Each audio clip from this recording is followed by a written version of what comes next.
problem, we'll stick them up there. It's a bed pack. You can keep a close eye on them at all times. And then right next to them is a surgery room where we need to do surgery for any reason at all. Or some research studies, like they do biopsies. They take one of them was taking adipose tissue, fat, and they were analyzing it. They're growing fat cells. So they were doing that all up there. It's a sterile environment.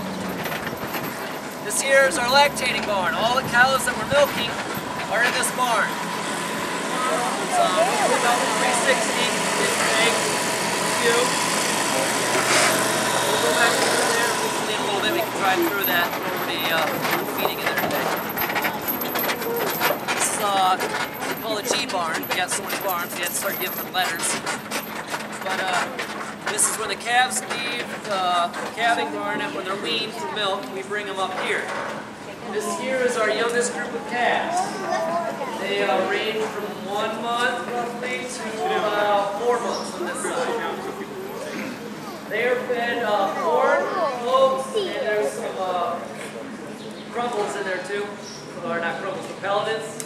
And we mix them in, and they're also given alfalfa hay to eat during the day. We clean up the grain right away in the morning. We give them only a allotted amount because we don't want them to get sick off or anything like that. Then they get alfalfa hay to eat for the rest of the day. They get fed morning and night, starting at 7 in the morning and 5 o'clock at night. This really doesn't, this part of their feeding doesn't even take long. The bigger part, they also feed the calves, which takes a better part of the time. Do you have those replacements? Yep, all of our heifers are kept for replacements. What about bull calves? Bull calves, there's a variety of different things that are happening. We've sold a few to 4-H'ers this spring. There's a lot of research studies. The disease lab, the USDA lab, they'll sometimes come and get some, and I think they're allotted to get like 36 the next group. And they want them within a certain age too, so that's, I think otherwise, various people buy them, we'll take them to the show. You raise all your own beef stuff? The only beef stuff we actually raise here is corn web. With our mixed grains, we have a bunch of other stuff added to it, so we get that from mid-state milling. We do a big process on it.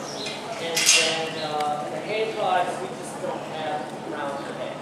We use square bale for the other farms, we have a lot of square bale, but they have a lot, not quite the quality products, so we outsource that to various farms in Iowa that custom bale, or there's one dairy farm that just has leftover hay, we'll buy it from the year later.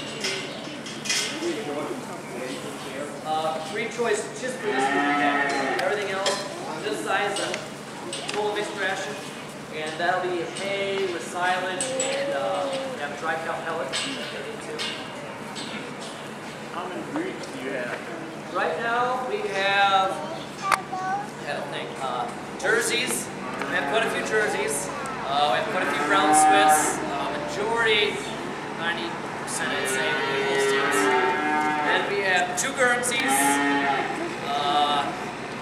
a few Ayrshires also. And a couple milk shorts, that's what I forgot. What's that? The brown and white one? That's milking shorthorn. If the B and they're your tags, it stands for brown Swiss. That's an A, it's an Ayrshire. The jerseys are just in the 3000s right now. We have a 3000 number. That's an M and be like a milking short. You segregate them in breeds, Only time we segregate in one of the research studies we do, they only want Holsteins, so we leave them. And then in the lactating barn we just have jerseys in one pen because they're smaller than everything else. The brown Swiss are mixed in, milking shorthorns are mixed in, the calves, they're all just mixed in anyway. I'll sometimes, if I can get a group big enough to put together when I'm teaching in this area, I'll have a group of Holsteins if they're the same age or brown Swiss over there. I try to keep the pens full so you'll have intermixing, unless if I can keep the group of 5 close enough together.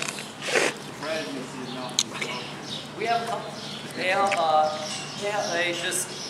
They're from the various farms. We just want to keep different variety of breeds. Guernseys are the only one that we only have 2 of. Yeah. You guys keep your spring heifers and... We keep all our heifers. Every heifer that goes through, we keep back and replace. Because we're trying to build our population up to 450 in the lactating barn. So right now we're just building up. And then once we get to a full point, we're going to still keep our heifers, but we're going to be able to cull at a better rate, so we can get better milk conditions throughout the barn. All the cows and down the kiln? No, we got some of the jerseys from the Kilmer farm, but everything else came from the Ames farm. Originally went to Ankeny, and Ankeny was the research facility, and then so we were about 250 to 300 then. When we got everything besides jerseys was I.S.U. But they aren't developed yet. Kind of like, do you have... How do you tell them apart? Tell them apart just by their ear tags. I can. There's some other people that can look at them by their spots, and they can tell you who they are just by looking at them. Do your adult cows have names? Do you start giving them names? There's a few jerseys that have names. That's about it. One of the gals said that there's one, the top producing heifer produces 22 gallons of milk a day. Do you have a name for her? Yeah. No, I don't work one very often with the one-on-one. I know some of the girls up there that work with them every day. I'm mainly doing the feed side, so I don't get to work with them as much. We do a lot of moving that I do, but I don't know that well. Yes. Yep. They all have responders, so they go in the parlor, measure how much milk production they're doing, and if they drop, we know something's wrong. We know we need to go out there and look. Maybe it's just a bad day. But if they're looking like they're sick, we can tell. Now, in that barn over there, there's two halves of it. The north and the south half would be the same kind of ration as those calves. They're just older. We funnel them down as they get older. So they get the same ration. They're up to about 9 months. When they get 9 months, I move them to the north side, and they get more of a ration that consists of more hay, less silage. They're not growing quite as fast as those young calves are, so I don't need to give them as much as high energy. It's just going to be wasted. So then we give them more hay.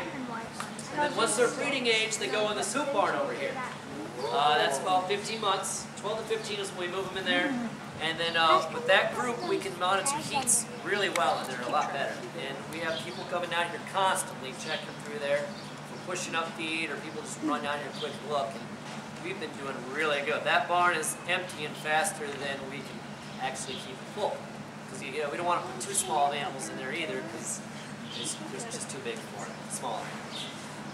But we're breeding so well that we're getting a bottleneck from here down. We're going to have to build another barn this fall just because breeding in the hoop barn, the last 3 preg checks we did, I think they missed a total of 2 out of about 20 the last 3 weeks. So they're doing a really good job in that department. In this pen here, once they're bred, they're confirmed pregnant, which we do every Thursday. I move them across and we put them in here. These animals are all heifers that are confirmed pregnant up to the final 60 days, and then they're moved. So here they're fed mainly a comprised of, so it's got a lot of straw in it, which I can't tell anything right now. But I mean, a lot of straw in this ration because these animals are getting a peak growing. We don't need them to get fat and having calving problems. So we're just using it mainly as a filler. We still want their stomachs to be full and big, because when they get to lactating barn, we want a lot of food going in, so they're producing a lot of milk. A lot more money for us coming through. So you got to keep their stomachs full. And that's when we give a lot of straw for it, acts like a filler. It keeps that stomach full and expanded. You don't lose any shrinkage that way. We still have hay in there. We have silage and dry cow. So they get all the needs that they need. You don't have anybody that's, getting small. That's what a lot of people think. Well, straw, they're not getting a good enough diet out of it, but we have no problems at all. Yeah. You give them a lot of vitamin supplements? Really, in there, the nutritionist formulates what they're missing from the corn silage and the hay, and they'll put that in that dry cow pellet. So there'll be some nutrients in there, protein, but in this part, not so much.